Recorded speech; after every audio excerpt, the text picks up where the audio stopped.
नमस्कार दोस्तों, आज हम नए टॉपिक की बात करते हैं जिसका नाम है फ़िल्टर सर्किट।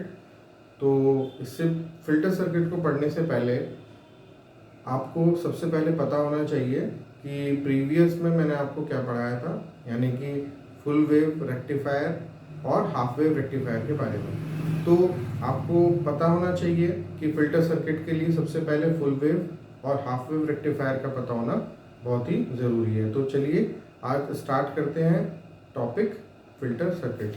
देखिए, फ़िल्टर सर्किट क्यों इस्तेमाल किया जाता है। सबसे पहले हम फ़िल्टर सर्किट की डेफिनेशन पढ़ेंगे। देखिए, किसी रेक्टिफायर सर्किट से प्राप्त होने वाली डीसी पल्सेटिंग अर्थात घटते बढ़ते स्वभाव वाली होती है। देखिए, यहाँ पे पहले ही मैं आपको बता दूं, फिल्टर सर्किट एक्चुअल में दो टाइप के होते हैं, मेनली दो टाइप के होते हैं।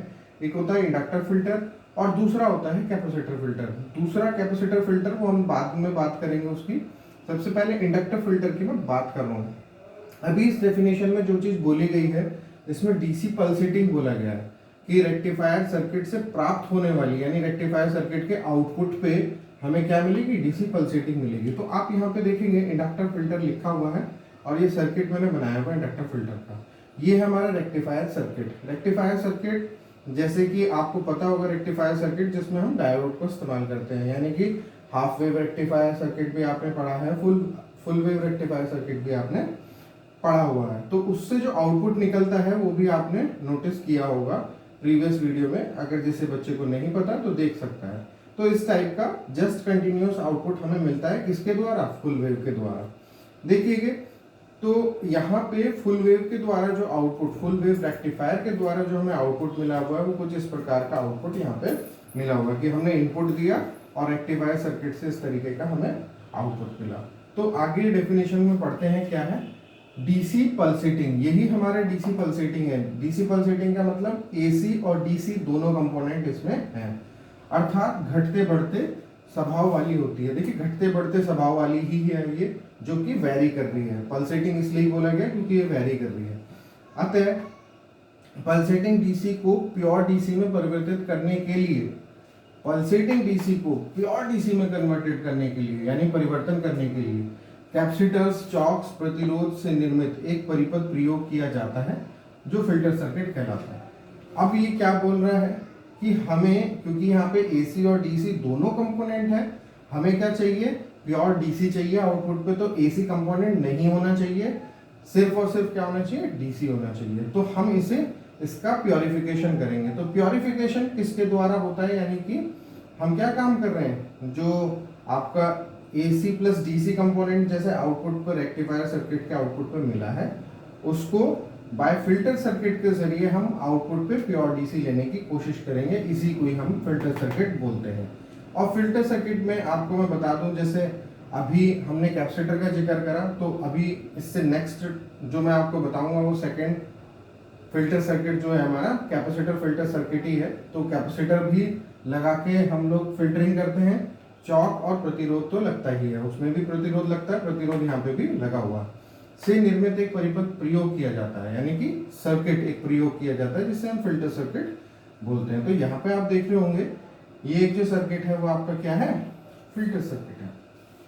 तो अब हम बात करेंगे कि इंडक्टर फिल्टर के बारे में। सबसे पहले, वैसे हम लोग जान चुके हैं, फिर भी मैं आपको बताता हूँ कि इंडक्टर फिल्टर के बारे में हम लोग पहले बात कर रहे हैं कि यहाँ पे देखिए एसी सप्लाई दिया हुआ है, एसी इनपुट दिया हुआ है, ये रेक्टिफायर सर्किट है। जैसे कि हाफ वेव रेक्टिफायर हुआ, आपने रीड आउट किया हुआ है, उसे यहाँ पे क्यों नहीं शो किया गया है, क्योंकि उसका रिपल फैक्टर जो होता है वो कितना होता है। रिपल फैक्टर आपको पता होगा, जो हाफ वेव का होता है, हाफ वेव रेक्टिफायर का, वो 1.21 होता है।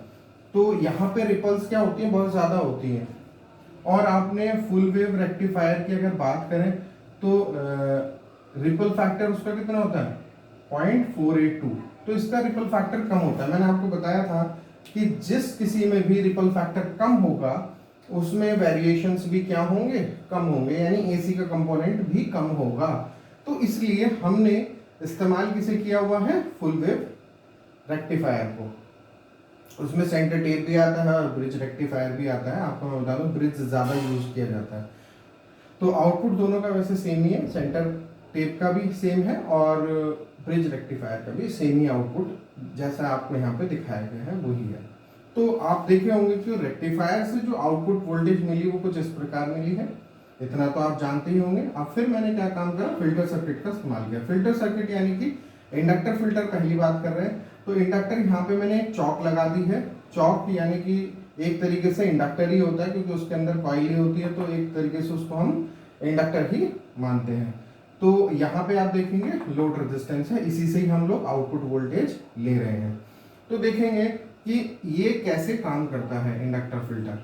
तो इंडक्टर फिल्टर सिंपली सी कहानी ये है कि देखिए, जब हमारे पास आउटपुट पे रेक्टिफायर सर्किट के आउटपुट पे एसी और डीसी कंपोनेंट मिलता है, एसी और डीसी वेव फॉर्म मिलती है जिसे पल्सेटिंग डीसी बोला जाता है। आपको पता होगी ये बात, पल्सेटिंग डीसी बोला जाता है जिसमें एसी प्लस डीसी दोनों कंपोनेंट होते हैं। आप देखेंगे यहाँ पे वेव फॉर्म, मैंने आउटपुट वेव फॉर्म भी बनाई हुई है, कुछ इस प्रकार से ही आपको आउटपुट मिला था। आप देखेंगे जस्ट पल्सेटिंग डीसी ही आपको मिली थी, पल्सेटिंग डीसी ही है ये आपकी। तो यही आपको किसके द्वारा मिला था, फुल वेव ब्रिज रेक्टिफायर या फिर सेंटर टेप रेक्टिफायर के द्वारा ही आपको ये आउटपुट मिला था। तो अब हम इसी की बात करते हैं। इसमें दो टाइप के कंपोनेंट होते हैं, एक होता है एसी और एक होता है डीसी। इसकी वर्किंग के बारे में मैं समझा रहा हूँ, इंडक्टर फिल्टर की वर्किंग एक्चुअल में क्या होती है। ये जो मैंने डॉट डॉट दिखाया हुआ है, ये इस वेवफॉर्म की जो पहले वेवफॉर्म थी उसकी क्या थी, एवरेज वोल्टेज यानी डीसी वोल्टेज थी, जो कि 2V मैक्स बाई पाई था। ये सब जानते थे, ये मैंने सब कराया हुआ है। और आप देख भी रहे होंगे ये वाली वेवफॉर्म जो आपको दिखी है, जो मैंने लिखी भी हुई है विदाउट फिल्टर, इसमें फिल्टर नहीं लगा हुआ इस वेवफॉर्म में। जब हमने फिल्टर लगाया तो इस टाइप की वेवफॉर्म आपको मिल रही है। देखेंगे, समझेंगे, मैं बिल्कुल आपको बहुत आराम से इस चीज को समझाऊंगा। पहले one by one, step by step चलते हैं। देखिए एसी और डीसी, क्योंकि इस वेवफॉर्म में जो आउटपुट वेवफॉर्म रेक्टिफायर के थ्रू मिली है आपको, उसमें एसी और डीसी दोनों कंपोनेंट है। तो मैंने यहाँ पे एसी और डीसी कंपोनेंट लिख लिया है। अब आपको मैं बता दूं, क्योंकि डीसी में अगर हम बात करें डीसी की, अगर हम बात करें सिंपली मैं बात कर रहा हूँ डीसी की, उसमें फ्रीक्वेंसी सबको पता है क्या होती है।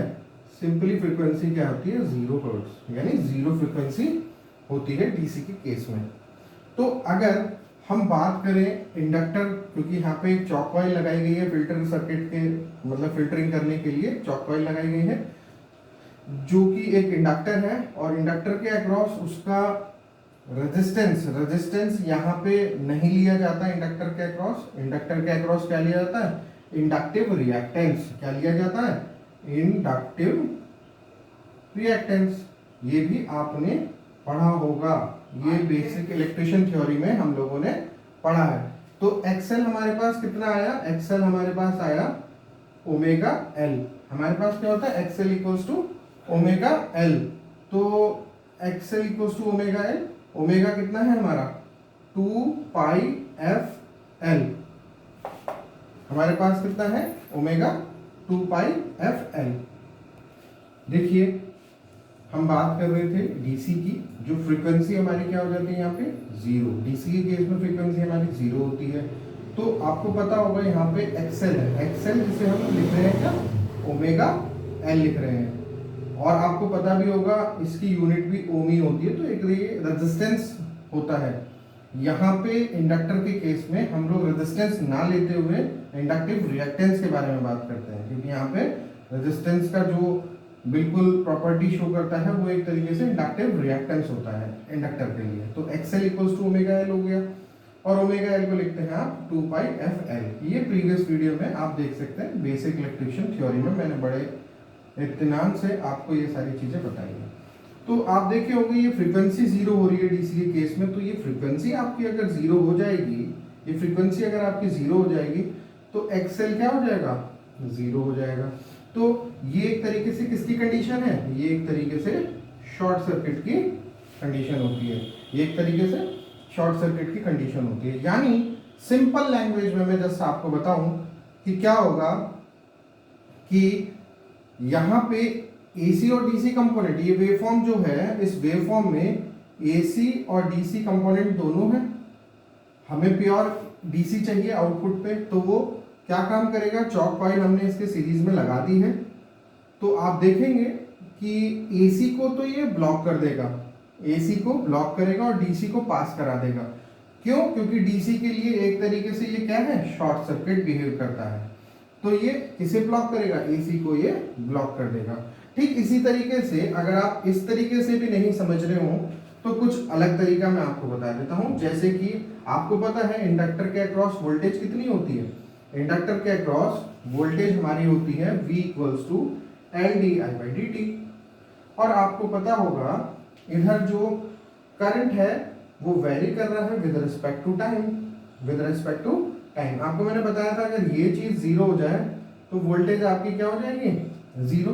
अगर current with respect to time vary ना करे, नहीं करे, डीसी के केस में मैंने आपको बताया था कि डीसी के केस में मैंने आपको बताया था कि D I by D T अगर जीरो हो जाएगा, क्योंकि करंट है उसमें वेरी नहीं करना चाहिए, डीसी के केस में वेरी नहीं करता, तो अगर वेरी नहीं करेगा तो वोल्टेज जीरो यानी कि रेजिस्टेंस जीरो।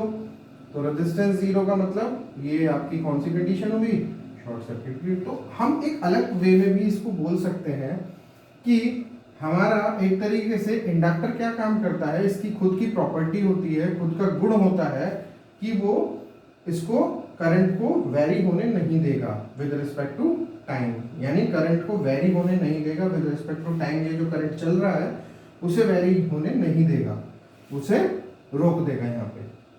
और क्या काम करेगा, पास करा देगा किसे, डीसी को बड़े आराम से यहाँ से पास करा देगा, क्योंकि ये चॉक उस डीसी के केस में क्या होगी, शॉर्ट सर्किट बिहेव करेगी। तो जैसे ही शॉर्ट सर्किट बिहेव करेगी तो डीसी कंपोनेंट यहाँ से निकल के कहाँ पहुंच जाएगा, आरएल सर्किट पे, और उधर से हम लोग आउटपुट वोल्टेज निकाल पाएंगे। तो अब हम इस आउटपुट वोल्टेज की बात करें तो देखेंगे क्या होगा कि हमारे पास विदाउट फिल्टर वाली वेवफॉर्म इस तरीके से थी, आप देख रहे होंगे। देन आफ्टर आपने देखा कि विद फिल्टर वाली वेवफॉर्म कुछ इस प्रकार से दिखाई दे रही होगी आपको, उसके और भी एम्पलीट्यूड कम हो गया, क्योंकि देखिए पहला तो एम्पलीट्यूड इतना था, अब एम्पलीट्यूड कितना हो गया, इतना हो गया है। लेकिन पहले इतना था, अब एम्पलीट्यूड कम हो चुका है। पहले देखिए इतना था, अब एम्पलीट्यूड क्या हो चुका है, कम हो चुका है। इस दूसरी वेवफॉर्म अगर देखें जो विदाउट फिल्टर के अलावा, विद फिल्टर के बाद जो विद फिल्टर से मिली है, फिल्टर के द्वारा जो मिली है वो वेवफॉर्म देखिए इतनी सी है, यानी उसका एम्पलीट्यूड कम हो गया। क्यों एम्पलीट्यूड कम हो गया, दो तरीके हैं कहने के। या तो हम ये कहेंगे D I by D T ये जो था, इस करंट को इसने क्या काम कर दिया, वहीं पे ही रोक दिया, यहाँ पे ही एसी को रोक दिया, और हमें आउटपुट पे क्या डीसी को पास करा दिया, चौक से डीसी को पास करा दिया। तो हम ये चीज कह सकते हैं कि एक तरीके से जब एसी कंपोनेंट इसमें से निकल जाएगा और डीसी रह जाएगा तो उसका ऑब्वियस सी बात है एम्पलीट्यूड भी कम हो जाएगा। हालांकि ये बात सही है कि हमें अभी भी एक तरीके से प्योर डीसी नहीं मिल पा रही है, लेकिन कुछ हद तक हमें प्योर डीसी मिल जा रही है। तो अब आप समझ गए होंगे कि पहले एम्पलीट्यूड इतना था, अब उसका एम्पलीट्यूड कम हो चुका है, क्योंकि एसी का कंपोनेंट उसने हटा दिया है काफी हद तक। इसलिए हमें काफी हद तक डीसी मिलने की आउटपुट पे संभावना हो जाती है। तो आप इसके 3 पॉइंट रीड आउट करें। 3 पॉइंट जो मैंने यहाँ पे लिखे हुए हैं ये बहुत ही इंपॉर्टेंट पॉइंट्स हैं, जो कि कॉम्पिटिटिव एग्जाम में काफ़ी बार पूछे जा चुके हैं।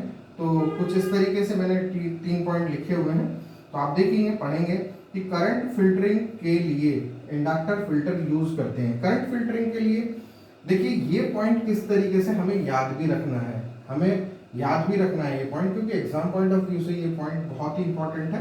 तो आप देखेंगे करंट फिल्टरिंग के लिए इंडक्टर फिल्टर यूज करते हैं। अच्छा जी, करंट फिल्टरिंग के लिए कहने का मतलब कि ये चॉक कॉइल सीरीज में लगी हुई है। इसे याद कैसे किया जाए मैं बता रहा हूँ पॉइंट को। पहले पॉइंट को कैसे याद किया जाए, करंट फिल्टरिंग के लिए यूज करा जाता है इंडक्टर फिल्टर, यानी कि करंट को फिल्टर करने के लिए। कहने का मतलब ये है क्योंकि ये सीरीज में लगी हुई है सर्किट में, आप देखेंगे ये सीरीज में लगी हुई है। सीरीज में कहने का मतलब यहाँ पे आपको पता होगा सीरीज में करंट कहीं भी बढ़ती नहीं है, डिवाइड नहीं होती, कहीं भी बढ़ती नहीं है, डिवाइड नहीं होती कहीं भी। इस वजह से हम कह सकते हैं ये करंट फिल्टरिंग के लिए यूज किया जाता है। और आपको पता भी होगा चौक एक तरीके से सीरीज में ही लगाई जाती है सर्किट में, तो आपको दिख भी रहा होगा। तो ये एक तरीके से करंट फिल्टरिंग के लिए यूज किया जाता है। नेक्स्ट पॉइंट अगर देखें तो inductor passes DC signal and block AC signal. बहुत इंपॉर्टेंट पॉइंट है ये वाला भी। आप देखेंगे ये तो खैर मैंने आपको यहाँ पे कॉन्सेप्ट बता दिया है। डीसी को क्यों ये पास कर रहा है, क्योंकि डीसी एक इंडक्टर शॉर्ट सर्किट बिहेव हो जाता है तो वो डीसी को पास करा देता है, एसी को वहीं रोक देता है, ब्लॉक कर लेता है, या फिर ये कहे कि उसका अपोज करता है। तो यहाँ पे आप देखेंगे इंडक्टर सेकंड पॉइंट हो चुका है। नेक्स्ट थर्ड देखते हैं, inductor connected in series only. तो ये बात भी आपको पॉइंट याद रखना है कि इंडक्टर किस जगह कनेक्टेड है, सीरीज में कनेक्टेड है। तो अब आप समझ गए होंगे इंडक्टर के बारे में, इंडक्टर फिल्टर के बारे में। इसलिए इसका नाम भी देखिए, inductor connected in series only, इसलिए उसको सीरीज इंडक्टर फिल्टर भी बोला जाता है। चॉक इनपुट फिल्टर भी इसे बोल सकते हैं, क्योंकि इंडक्टर को एक तरीके से हम चॉक भी बोलते हैं, तो चॉक इनपुट फिल्टर भी इसे बोला जा सकता है। बहुत सारे नाम हो जाते हैं इस तरीके से। तो आई होप आपको ये वीडियो बहुत अच्छी लगी होगी, और नेक्स्ट वीडियो में हम लोग डिस्कस करेंगे कैपेसिटर फिल्टर के बारे में। आज के लिए इतना ही, नमस्कार।